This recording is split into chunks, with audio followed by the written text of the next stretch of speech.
Stay hungry, stay foolish. Creating true change is never easy. Most startups don't survive. Most community groups never get beyond small local actions. Even when a spark catches fire and protesters swarm the streets, it often seems to fizzle out almost as fast as it started. The status quo is almost by definition well-entrenched and never gives up without a fight. To truly change the world, or even just a little corner of it, you don't need a charismatic leader or a catchy slogan. What you need is a cascade. Small groups that are loosely connected but united by a common purpose. We welcome back, for the third time, best-selling author, keynote speaker and innovation advisor and author of Cascades, How to Create a Movement that Drives Transformational Change, Greg Satell. Welcome back to the show. Thanks so much for having me, Aidan. Always love to be here. It's great to have you back, man. And we were just talking there before the show started. 2 years since we had you on with Cascades. 2 years have passed. I know last year was a mess and lots of things were all over the place, but you've been working deeply with organizations. And I thought what we'd do is usually I focus on the book as we did the last time, but this time it's really cascades in practice. What have you been finding with the organizations you've been working with? I thought that'd be very useful to see what is like, what kind of resistance they're facing, what kind of principles they're finding are working, etc. So let's just do that. I've learned so much since Cascades came out. First of all, first thing I've learned is that there's an entire change management industry that nobody thinks works.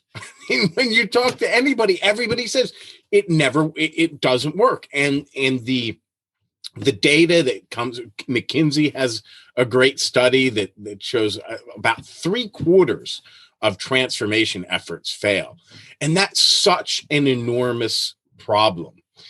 And one piece of data that I came across since the book came out is that before 1975, and this data is based on the United States, but I think it's a fair bet it's pretty similar throughout the developed world, that before 1975, more than 80% of corporate assets were tangible assets. So these were things like factories and equipment and real estate, things you could touch. But today, that has flipped. And by 2015, more than 80% of corporate assets are tangible or intangible assets. So things like licenses and patents and intellectual property and know-how and processes and all these things. So when change management first arose in the early 1980s, it was designed for that first type of change, a strategic initiative involving some kind of tangible asset, buying new equipment, building a factory, launching a new product line that was made at the top of the organization. And change management was designed to help bring the rest of the organization along. Not saying we're going in this new direction, get with the program, but explaining why, so that people could embrace that change and feel that they were participating in that change.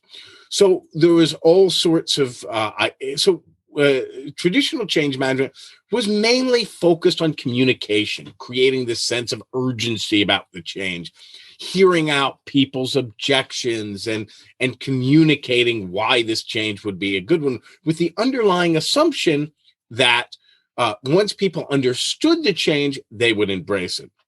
The truth was they couldn't do much about it anyway, right? I mean, if the boss wants to build a factory, unless you're going to chain yourself to the bulldozer or something, the boss is going to build a factory, right? Or launch a new product line or buy new equipment, whatever it is.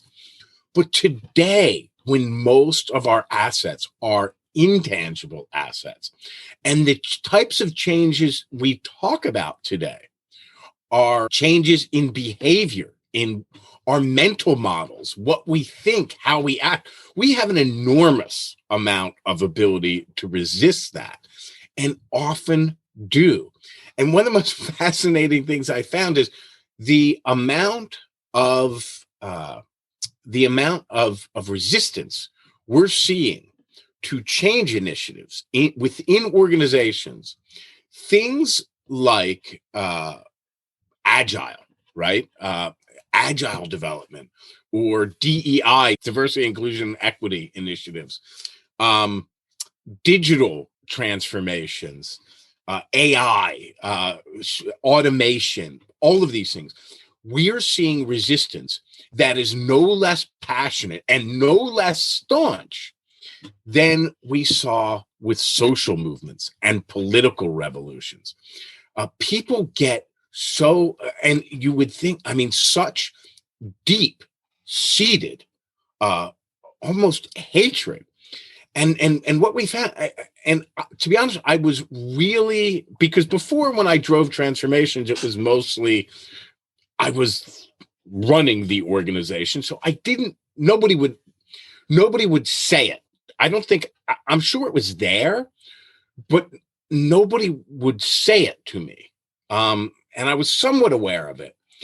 But what we found is any change, if it, and this is true whether it's a political revolution, whether it's a social movement, whether it's an organizational transformation, any change, when you're if it is an important change and has potential for impact, there are going to be some people who hate that change and will work to undermine it in ways that are dishonest, underhanded, and deceptive.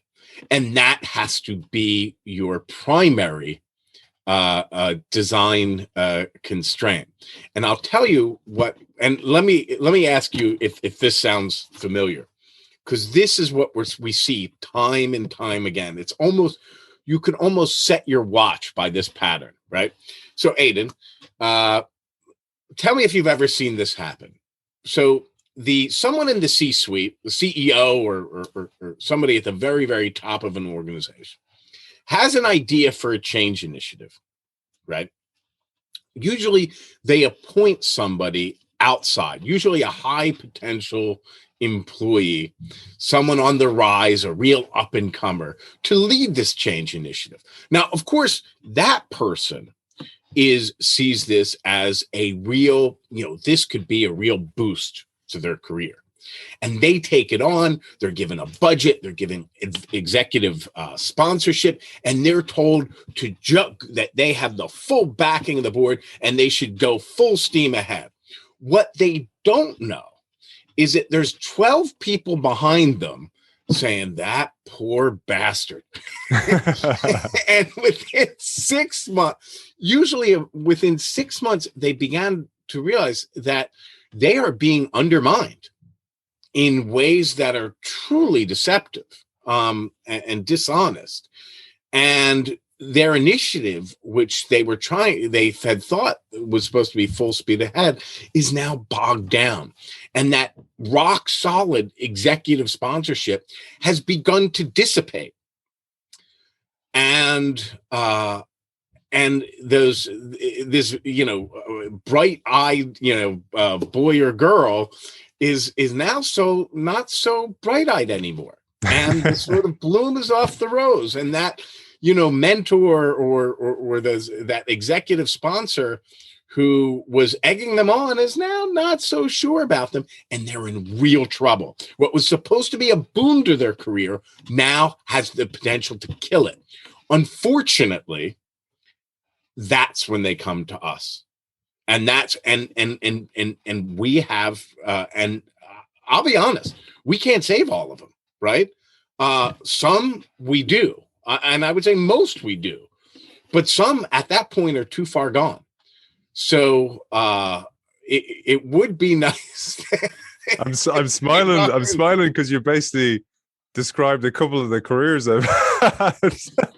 Yeah, I mean, it's amazing. It's like time and time again. So what we do and what we've been able to do with, and let me go through just so people can understand why that happens. There's a case I really love, and I'm going to talk about two cases, but there's a case I really love with, and I talk about it in the book, about Experian and their cloud transformation. And this is now complete. It wasn't when the book was written, but they, so a new CIO came in, a guy named Barry Libenson, who recently retired in his 50s, got married. So we can say whatever we want about Barry. It obviously worked then. Yeah, well, he was also, I think, employee like 150 at Oracle or something. Bravo, so. Barry, bravo, my friend. Yeah, Barry. Yeah. When my wife throws me out, I think I'm going to go live with Barry. Anyway, Barry comes in as CIO, and he goes out to his customers, as a lot of leaders do. They devote their first couple of months to a listening tour. It's like the one time you can do it anyway. And all his customers, Experian is, of course, the big credit bureau and big data company. All his customers, they were all asking for the same thing. They were all asking for real-time access to data instead of sort of those batched released credit reports. They wanted real-time access to data that they could run through their own models. Now, Barry, being a CTO or CIO, a technology guy, knew that in order to deliver that, he would have to shift from an on-premise architecture to the cloud. And he also knew in order to shift from on-premise to the cloud, he was going to have to change how they develop projects from waterfall to agile.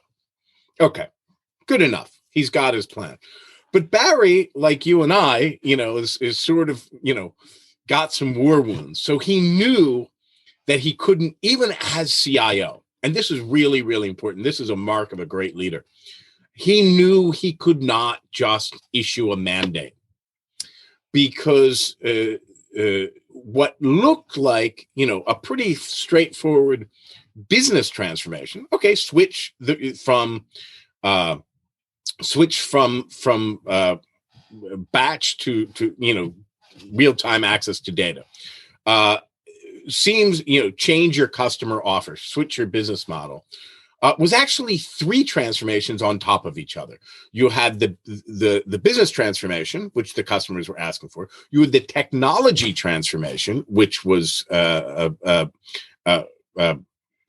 on-premise to cloud, and you had the skills-based transformation from waterfall to agile, each stacked on top of each other, and people had reasons to hate each of these.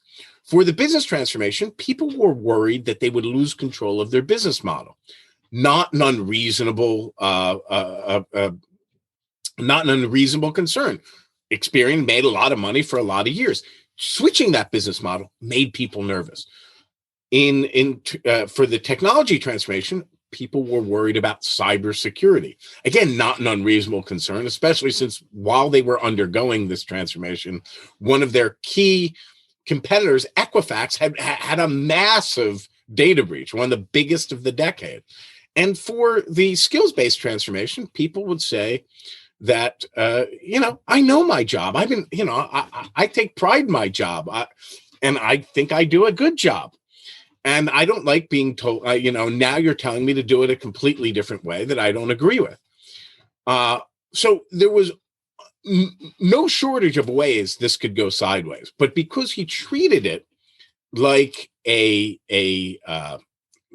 more like a social movement than a typical corporate transformation, he was able to achieve that transformation in less than 3 years, and then embark on a new one with respect to artificial intelligence.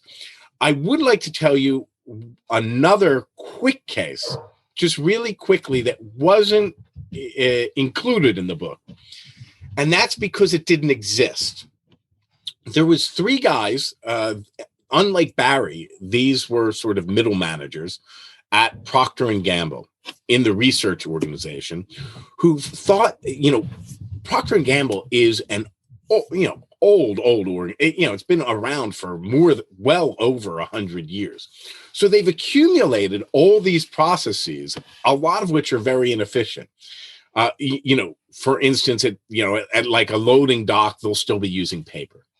So they said, we think we can vastly increase the efficiency of the way the company works just by streamlining processes. And so what they did was they went and they picked one process that was a bottleneck. It took 2 to 3 weeks to achieve. And they worked on it for months. I think 8 or 9 months it took them. And they got it down to 2 to 3 hours. And it was like a big success. In the context of the book, we would say it was a keystone change, right? And they got a big award. And then they said, we want to create a movement to sort of spread this throughout the research organization, hopefully throughout Procter and Gamble. So this is something they were really, really passionate about. Unlike Barry, they weren't at the top of the organization. They did have another sort of an older guy who was sort of mentoring them. Just as this was going on, Cascades came out. And they contacted me, they read Cascades, and I sort of informally advised them a bit. And within 18 months, they had a movement of 2,500 people, I think more than 6 innovation centers throughout the world. And I think 10,000 people get their newsletter. In this movement for process improvement within Procter and Gamble. And last I talked to them, they're actually expanding it outside the research organization to the greater to Procter and Gamble at large. And since they didn't pay me for this, I can talk about it all Well, they might have informed Cascades Part 2, man. But there's so much in that. A couple of things that I'd love to share. When you think about what you said at the very top, organizations built on an industrial revolution of old was essentially mechanical in our mental processes as well. And therefore, the shift we're seeing is to more humanic mental processes. As you mentioned, mental models need to change. I was thinking then, the person at the top, the Barrys and these 3 guys from P&G, they need those 3 guys were in the middle. Yeah, which is very difficult. Very difficult. Which is what that's what was interesting. Sorry to cut you off. Interesting about what I found is that in a lot of cases we find the guys at the middle are better and are more successful than the guys at the top, because the guys at the top believe that they can mandate change. Where the guys in the middle, so much of what we found is understanding that resistance is there. When I was in the Orange Revolution and we're standing outside and it's cold and you're worried about getting shot, the idea that someone might oppose this idea wasn't a hard sell. Understood that. But you take, someone who's powerful in an organization and they see a change that they think the organization needs to make. They want to snap their fingers. Let's get it done, and that's not going to work. It reminds me, Clayton Christensen used to say that leaders in organizations think they run the organization, but it's the middle management. And that's where I found Cascades so powerful. I was going to say, Cascades is a groundbreaking book, and I feel it's going to grow and grow. I feel people are more and more going to realize that you need to win the hearts and minds, because just because it makes sense on an Excel sheet doesn't mean that people are going to make those changes. And as you talk about regularly, the status quo by its very nature is going to resist. So those people who have climbed to the top based on the past are going to resist a possible shift to the future, just like the shift to the cloud. But as you're talking about there, it's multiple transformations at once. And that's often why the 75% of transformations fail. Act on top of each other. Yeah. Yeah. And in a talent economy, everybody's got to vote. Right. I mean, there was just something in it was just a story about a researcher rejecting a grant from Google because he didn't like the situation where the AI ethicist left. He's got to vote, right? I mean, people have a vote. You can't mandate what people think or how they act or their behavior or anything like that. So, you have to get it out there. Another thing that's really interesting that we found is, and I didn't quite realize this when I wrote the book, but we do this exercise so often. And in the book, we talk a lot about the importance of shared values, and that is true. And we found it even more in all of the organization, all of these things, whether it's digital transformation, agile transformation, diversity, equity, and inclusion, whatever it is, you're going to find people. They might not voice it, but you're going to find people who resist it. And what's key is finding, for instance, with let me give you some examples. With Agile, we find a lot of people feel that it's too process driven. There's all these rules that seem strange. With diversity, inclusion, equity, inclusion, people have issues around performance. They say, "Listen, I'm paid, I'm compensated on performance, and if I do this diversity and inclusion." And equity, I'm happy to jump on board, but if I don't make my numbers, I'm still going to get fired, right? Same thing with digital transformation. Where the thing doesn't work, whatever it is, we see this, and some of it's actual sincere, and some of it is just stuff that's thrown up there. So what we find is it's really, really important to identify shared values. But here's what's interesting and so powerful.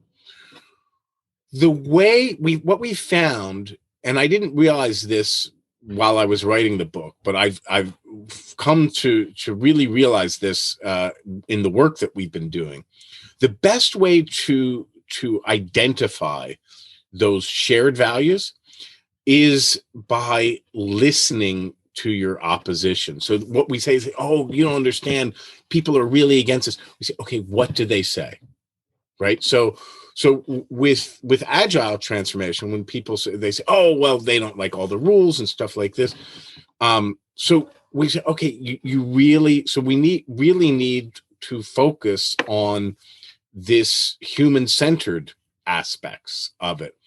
With diversity and inclusion, what we find is that there are some legitimate concerns with discomfort. And what the research shows is that teams that are more diverse tend to perform actually much better, but they feel like they're performing worse. They're not as confident. They're not, because everything's being tested all the time. Teams that are more homogenous come to find it much easier to come to a consensus. They're also much more likely to be wrong. So we need to focus on that, about the performance aspect and the need to embrace that discomfort and be upfront about it. What we find is when people say, "Oh, it's all going to be great and we're all going to sit around with kumbaya and everybody's going to love it," that, though, you have to be straight about it. And on and on. And it differs from situation to situation, but that's a simple act of saying, what do the people who hate this say?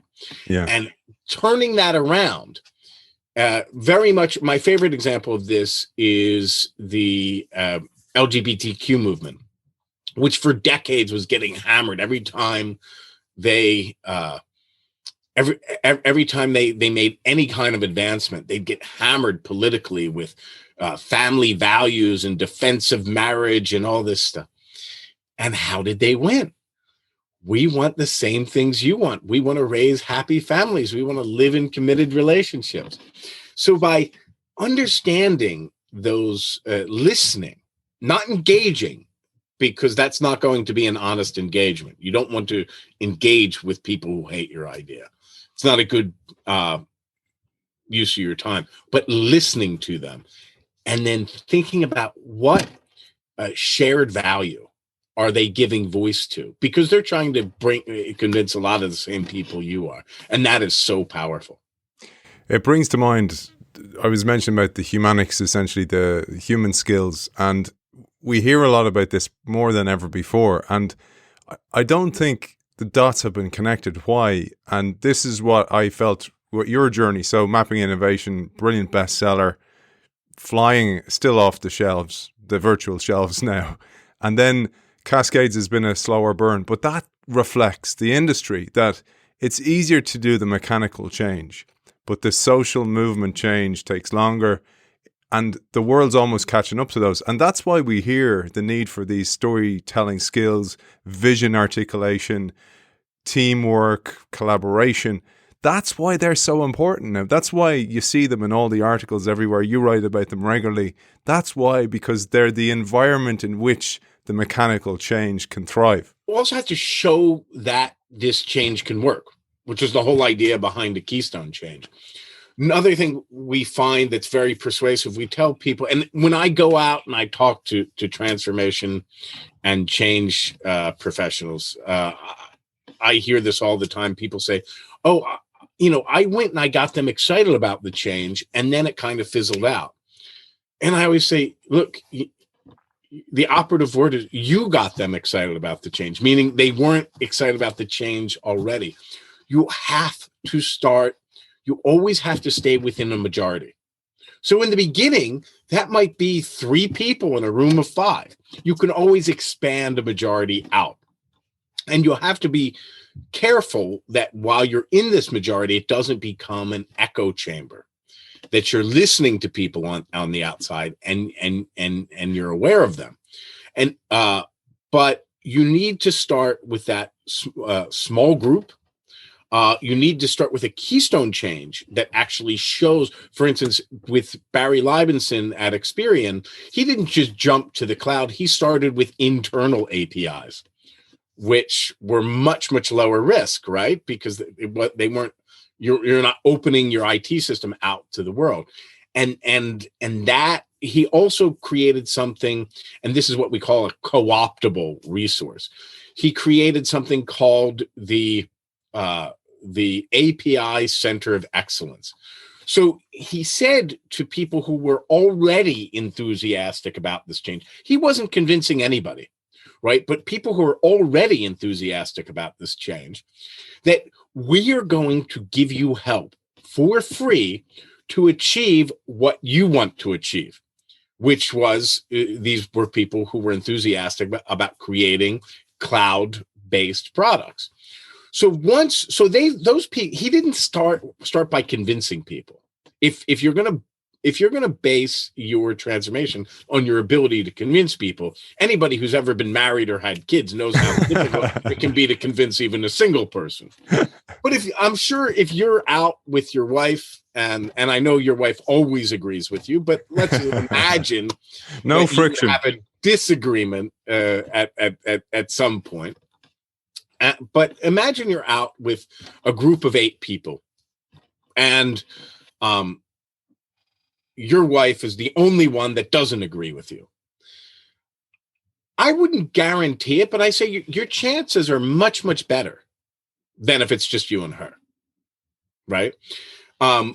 So you never want to bet your transformation on your ability to convince people. But then once you have people who are already enthusiastic and you're empowering them to succeed, and this is what Barry did. Then he said, and same with the P&G guys. They went and found people who saw what they did. And they said, well, we'll help you. And in skills-based transformation initiatives, something we find very, very often, they start off with workshops and they focus on the people who stay after. And they say, we're going to help you solve your problems for free. And once you have them and they're successful and they start telling their friends and people see them be successful and start joining in, then you start gaining momentum. With the experience, about a year into it, it started to become a performance issue. Well, those guys over there, they're doing pretty good. No one was being forced. It's not jammed down anybody's throats. But by this time, this was a change that was working. It wasn't being forced on anybody, but it was working and it was expanding. And then finally, sort of in the last year, people either left or just told that, and by then it was sort of the dead enders, and that was, and the majority of the organization was on board. This change was successful. What you don't want to do is say, I have this vision for change that hasn't been proven out, and I want everybody to adopt it. And if it doesn't work out, you're screwed, and I'm just going to move on. You see me here nodding along like a nodding dog, so I'm going to edit myself out so you don't say that. It's not pleasant. But I say that because I'm sure so many of our listeners who are those people you're talking about, those initiators of change or desired initiators of change, are nodding, going, yeah, that happened to me, yeah, that happened to me. But I wanted to hone in on one thing. Bob Pittman, who was founder of MTV and CEO of iHeartMedia, he has a saying, what did the dissenter say? And he's always looking for what you're talking about. What are the people who are against it saying? Because there's value in that. But I wanted to hone in on if you think of the diffusion of innovations, there's always the laggards. And what many change makers do is try to convince them. And you say, no, leave them behind and focus on those who are already on board. Can I just say you hit on something, right? That's really amazed me. And I'm so glad you brought that up, because there's something about human nature that makes people want to run and convince the deepest skeptics, when in actuality, you want to stay away from those people, right? Those people, like I said in the beginning, those people just want to undermine you. That's all they want. And they're not going to be honest, and that's not going to be an honest interaction, and it's just going to frustrate you and exhaust you, and it's not. Maybe you can convert them, but I don't see how the value of converting those people is. How is that greater than the value of empowering somebody who's already on board, right? I don't get the cost benefit, and it points to something else that I tell people. And people think I'm just trying to be funny or something like this, but I tell people all the time, I stole 90% of this book. I stole the first half from Duncan Watts, and I stole the second half from Sir John Popovich and his work with political revolutions around the world. And Sir John stole most of those concepts from a guy named Gene Sharp, who's sort of the godfather of nonviolent resistance. And I say that not because I don't have pride of authorship. I do. I might have stolen 90% of it, but that 10% took me 15 years of really, really hard work to work out. The reason why I tell people that this is stolen is these concepts. When you say, oh, that happens, that sounds that I've seen that happen. This stuff has been around for decades. Some of the tools we use in our workshop have been literally battle tested for decades, like the Spectrum of Allies or the Pillars of Support. You can Google them. Those are not my concepts, but they haven't been applied to organizations and corporations and institutions. They've been sort of stuck in this nonviolent activist world. Even a lot of the social activists have never heard of these things, which is why so many of these so much activism fails these days. But these are time-tried, battle-tested. And one thing I always urge, I say, listen, there's over a century of learning and experience about this stuff. Don't go, and you don't have to take those, you don't have to take those bullet wounds, right? Other people have taken them for you. And we can learn from this, from these experiences, and we don't have to have this situation where 70 or 80 or 90 or whatever the percent of transformation fails. It's a vast waste of time and money and effort, insanity that we can do better. And you mentioned there the 10% came from 15 years of scar tissue, but it's probably more 30 because it's taxing. This is taxing. And, I know it's one of the goals of your workshops and your work is to strive that people are not going through that as much. There's an easier way. But you mentioned there, because you gave me this great lens of understanding a movement in an organization is almost like a revolution. It is really. And you gratefully, I'm very grateful to you for writing an endorsement for my book. And from that, I focused on nature because I was going, nature does the exact same thing. There's resistors in nature. And one of the interesting ones I didn't put in the book was if you put a piece of information like a slice of apple in a room and release ants into it, 80% will go towards that piece of apple and test it out. 20% are the explorers and they'll go and check out, maybe there's a strawberry, or maybe I won't go to the apple in case it's poisoned and it's the demise of the species. But I always think about the evolutionary pressure that's required for evolution, to survival of the species. It's the exact same in organizations. In nature, there's resistors. Those resistors die off like they do from organizations. Like you said, the laggards are either moved on or, put into frustrating roles, so they leave. But it's the 80% that you want to win. Because I think this is one of the huge lessons from your work. Don't worry. You won't be liked here. This is not a popularity contest. In a way, the only popular... And the other thing I wanted to add, and I'd love your opinion on, is it's so frustrating. Even those three guys in P&G, even Barry, I'm sure the credit didn't go to them. The credit is dispersed because success has many fathers and mothers. No, actually, I think they did get a fair amount of credit, actually. Good. Certainly, good. Barry did. Barry got recognized. Because of you, man. Because of your book. Yeah. No, Barry's done pretty well for himself. No, they're all really, smart people. The people at the guys at Procter & Gamble, they do a great job putting out videos and helpful.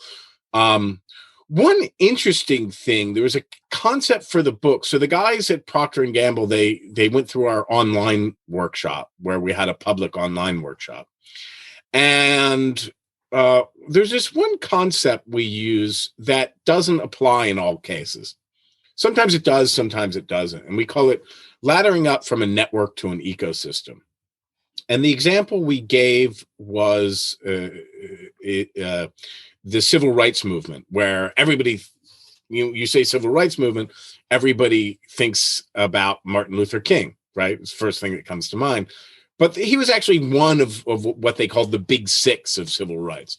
And these were all different institutions like the NAACP, the Urban League, the SNCC, which was John Lewis, CORE. And there was six of these guys, and each organization had its own network. But they were able to ladder up from their individual networks to the greater ecosystem, even though they focused on different parts of the spectrum of allies or different institutions in the pillars of support. And they were able to share most of their values, and they were able to collaborate. And that's one of the things that made the civil rights movement so powerful, that all of these groups, they were able, and they definitely had disagreements. They definitely had different ideas about things, and they had personality clashes from time to time. And not all the civil rights groups were the Black Panthers, who came a little later, was a split off thing. But generally, because they were able to say, we share values, we share goals, we can collaborate. Not all the time, but we can collaborate with each other. They made each other that much more powerful. And in the Procter & Gamble case, they immediately said, hey, there's some other change initiatives within Procter & Gamble. We've been thinking of them as rivals, but they're actually potential collaborators. Let's reach out to them. And the very next day, they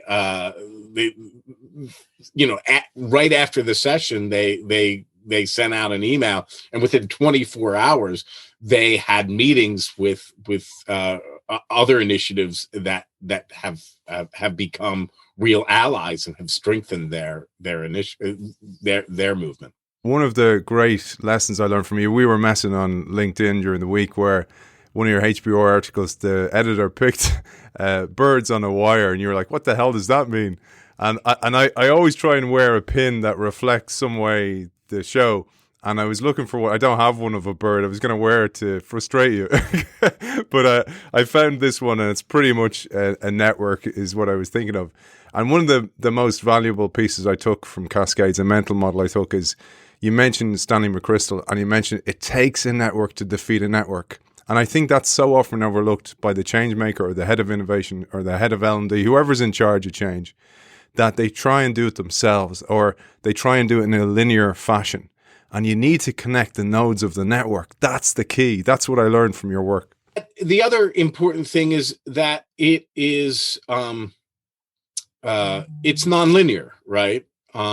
If you look at Barry, for instance, it started off very slowly, and it's going to start slowly, but once you get going, it starts going exponentially fast. I love the story of the guys in Serbia, where 5 of them met in a cafe and said, we have to do things differently. And then the next day, 6 people joined them. And then like a year later, there was, I think, 200 or 300 that were part of this Otpor movement. In 1999, at that time, anybody who looked at Serbia would say, okay, Milosevic will be, he'll be dictator for life. And then a year, so 0 to first year, they're 200 to 300. A year later than that, they were 70,000. Milosevic was out of power, on his way to The Hague, where a few years later he would die in his prison cell. So that that's how it can happen, right? It's not. That's why it's so important to focus on your early champions and empowering them and helping them to be successful, because those are going to be your best salespeople. And that's how you should focus your time, not on those others who don't like your idea and are skeptical and don't think it'll ever work and are probably going to sabotage it. Stay away from those people. Focus on the people who want to help you make it work. And if I can leave you with just one final idea, because this is something we learned to ask in the, as you know, I don't know if you know this, but my favorite chapter in the book is on surviving victory. And this is one of those concepts that really seems to have a lot of resonance. Again, I stole this from my friend Sir Jah, this concept of surviving victory, but has no less. So I'm footnoting him, but really seems to resonate, because as you said, we've all experienced that, right? That it just seems just when you get, that first win, that, you get that budget or you get that executive sponsorship and you think everything's going to be downhill from there. That's when it seems like somebody has thrown sand in the gears, because those people who hate the idea, they don't just disappear. They don't just go home because you've gained your first little victory. We certainly learned that in Ukraine in the Orange Revolution in 2004 and 5, which is why there had to be another revolution in 2013 and 14. But it's always about shared values. That's how you overcome, never making it about any particular program or person or policy. It's always about shared values. And what we ask people and this is what we do at the end of our workshop. We ask them, what would an evil person, not a reasonable, nice, decent person, but how would an evil person undermine this change that you seek?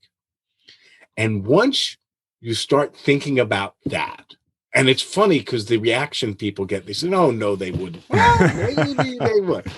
Once you start thinking about that, you're ready to move forward. And that's why the work we do has been so successful, because we get people, hopefully in the beginning, but even when they're somewhat into it, we get people to sit down and map out where they think the problems might come, and who are their allies, and who are their detractors, and who are the institutions, who are the stakeholders, sometimes internal, sometimes external, who actually have the power to make decisions that can move this change along. And once you and people leave the workshop with a transformation map, which is an entire plan. Obviously, the plan can change. We use sticky notes, but just thinking about where those traps are, that's the first step towards overcoming and avoiding them. And what's been so gratifying in doing this work is helping people to overcome some of that pain that you and I both know, and so many others do as well, because a lot of it can be avoided. And that's what, I guess that's the idea I want people I want to leave people with. If you are a change agent, if you are somebody leading change, there are going to be people who are going to take shots at you, and they're going to take you down, try and take you down. The thing is, they don't have to hit their target, right? If you plan ahead, right, you can duck behind that tree or that rock, and you can come out and move forward. So and you certainly don't need to give them extra ammunition. So we've been talking so much gloom and doom. I'd like to leave people with some hope, because what we found is that people, that we really, really can change organizations, and in some ways are quite radical initiatives can actually gain traction and move forward. Where can people find out about those workshops, about the programs that you run, etc.? Either my websites, gregsatell.com or digitaltonto.com. I think on your show notes, you have the 10 principles of transformational change. Yeah. Do you want me to put them up? Yeah, great. Yeah. Put them up. People find them helpful. And of course, my book, Cascades. Just to let our audience know, I run HR forums with certain executives. We're going to do one together. You're going to be one of our guests of honor someday soon. I'd love to do that. That'll be great. We're also going to jam on Clubhouse sometime. I've been building my Clubhouse muscle silently in the background, but you're there quite a bit. So where can people find you there? We're gonna jam on Clubhouse. You're going to teach me how. And by the way, it won't go out in time for your other one. But let's give a plug to your Clubhouse. We're also going to jam on Clubhouse sometime. I've been building my Clubhouse muscle silently in the background, but you're there quite a bit. So where can people find you there? Just my name, but just a few words about Clubhouse, because it is a new platform. The great thing about Clubhouse is that the audience becomes part of the show. So hopefully Aidan and I will get on there together, and you will be able to come up and ask us questions and share your experiences. So that's something to look forward to. Bestselling author, keynote speaker, innovation advisor, and author of Cascades, How to Create a Movement That Drives Transformational Change, Greg Satell, thank you for joining us. Thanks so much for having me.